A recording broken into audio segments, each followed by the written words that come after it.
ఇప్పుడు ఏదైనా ముందుగా మెడికల్ క్యాంప్ చేసినా ఇంకోటి చేసినా దేనికి కర్త కర్మ క్రియ బలివాడు రమేష్. ఆయనకి మనందరం కలిపి సహకారం చేస్తే బ్లడ్ డొనేషన్ చేయొచ్చు, మెడికల్ క్యాంపులు చేయొచ్చు, ఏదైనా చేయొచ్చు, స్పోర్ట్స్ మీట్ చేయొచ్చు.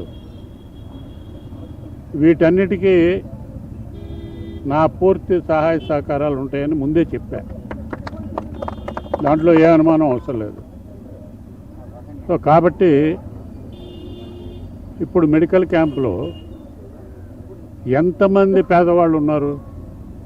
విజయనగరం మహారాజా హాస్పిటల్కి వెళ్ళలేనటువంటి వాడు, ఇక్కడ ప్రైవేటు హాస్పిటల్కి వెళ్తే డబ్బు ఇవ్వలేనటువంటి వాడు, అలాంటి వాళ్ళందరికీ దేవుడే రమేష్.